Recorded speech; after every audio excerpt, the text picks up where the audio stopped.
Hi there, this is Michelle from 7 Overcomers Ministry. I want to speak on a topic that is very dear to my heart and was difficult at one time in my life. As you well know, 95% of the homeless people today have either lost somebody or have suffered through some kind of depression and anxiety. Going through this situation is very difficult, as you well know.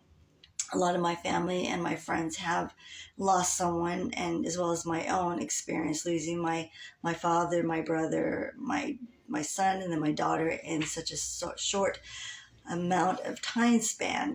But there is a way of comfort, and this is a time and chance. We sometimes, when something happens like this, we can either lean into the situation or we can just run away. And we find this on the streets that so many people have run away from that situation. There are many interviews, and I have done with some of the homeless people where they said, I couldn't do it anymore. I lost my husband, so we lost our house.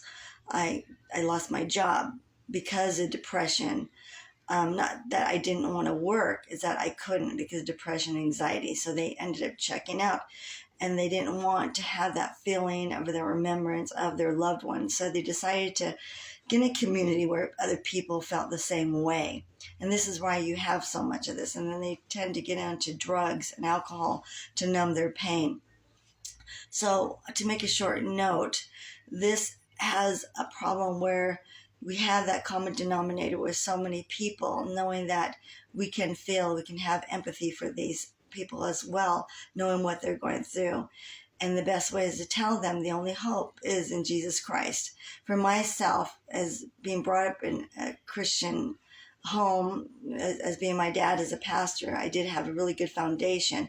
But it wasn't until I graduated from college that I really knew what true love was. And it was kind of love that that didn't expect anything in return. And so in a sense, I wanted to learn how to do that. I wanted to learn to love and not expect anything in return. And I think that's one reason I started this ministry, sometimes some Overcomers Ministry, is that I could love people without having them love me back. And I think if you're going through this process, you need to find something that you can do to learn to serve others. It's so easy to go back in our past and relive things that could have been or should have been or what we could have said, because it's a past. And just like scrambled eggs, we cannot unscramble them. And so in this scenario, we have to be able to go and help other people.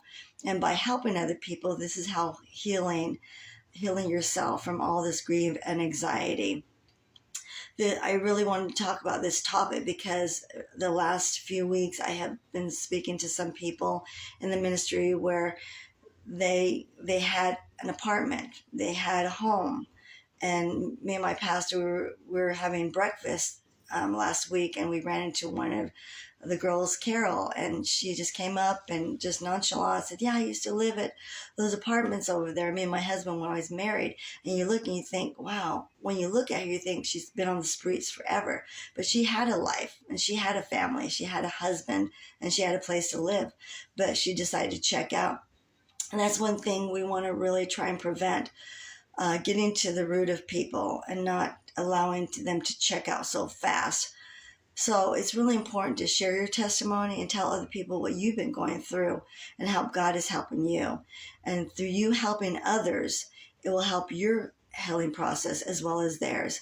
So take this opportunity to help somebody out there that you have gone through something similar, because we all need each other, and people feel like sometimes they just want to be alone, but they really don't, because God made us to be together and to help each other, because we will die alone. We will die alone on the streets.